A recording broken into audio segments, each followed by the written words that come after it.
the Audi TT.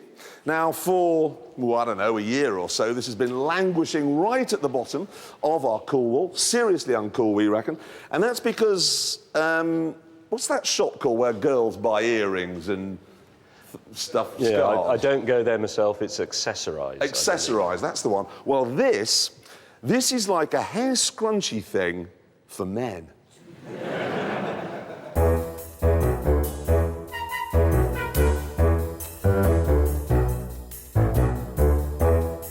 It's just so willfully stylish, so deliberately hip and cool. Look at those air vents and the switches. It's all form and forget the function. This means you can't just get in it and go. You have to look the part. Look at everyone in a TT. They're at the shockwave in front of the cutting edge. They're a symphony of hair product and all that's new from the catwalks of Milan. And this look takes time. Most people have an hour or so between getting home from work and going out. But when you have a TT, this isn't enough. No.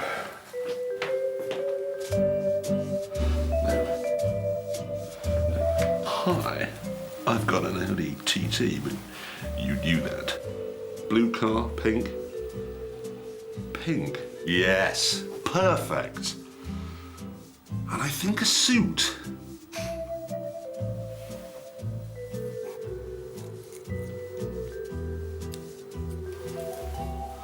Yes, very good. Oh my God.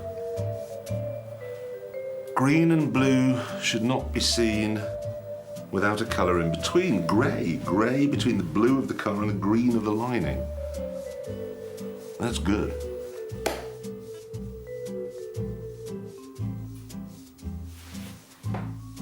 Shoes.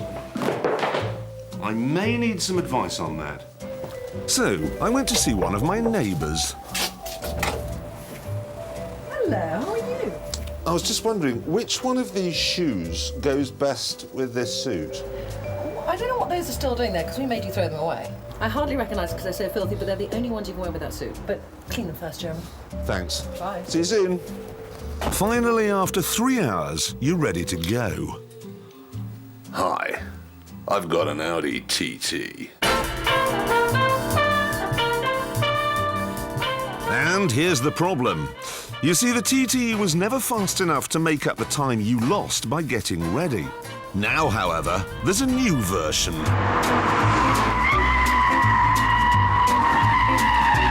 It's still four-wheel drive, but it comes with a whopping 3.2-litre V6, the same engine they put in the hot Golf.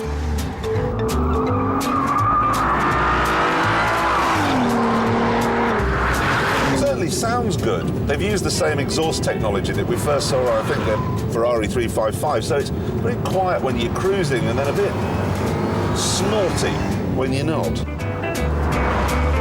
There's no turbo lag either, so it's got press-and-go acceleration to match your wash-and-go shampoo.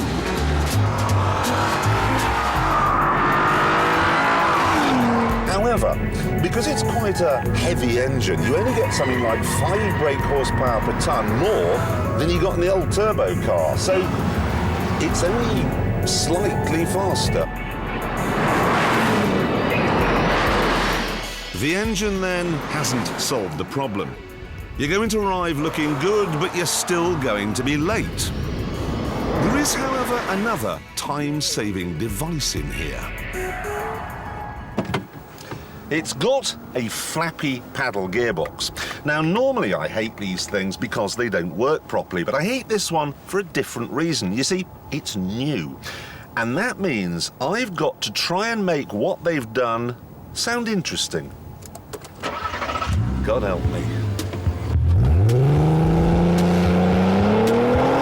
The idea is that I'm in second gear now, but there's a second clutch which already has third gear spinning and ready to go. So when I pull this lever, bang, the change is completely instant. And now the clutch that did have second gear is preparing fourth. How mind-numbingly boring is that? Apparently, each change takes 0.02 of a second. That's nearly amazing, and about 0.4 of a second faster than you can change gear yourself. 0.4 of a second? So imagine how much time that saves you over a journey. This is time you could spend at home preening. You could plait your ear hair. Imagine how good that would look.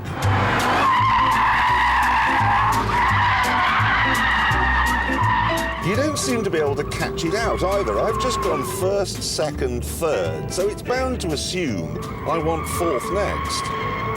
But I've suddenly decided I want second. And it did it. How did it know? How did it know what I was going to do next?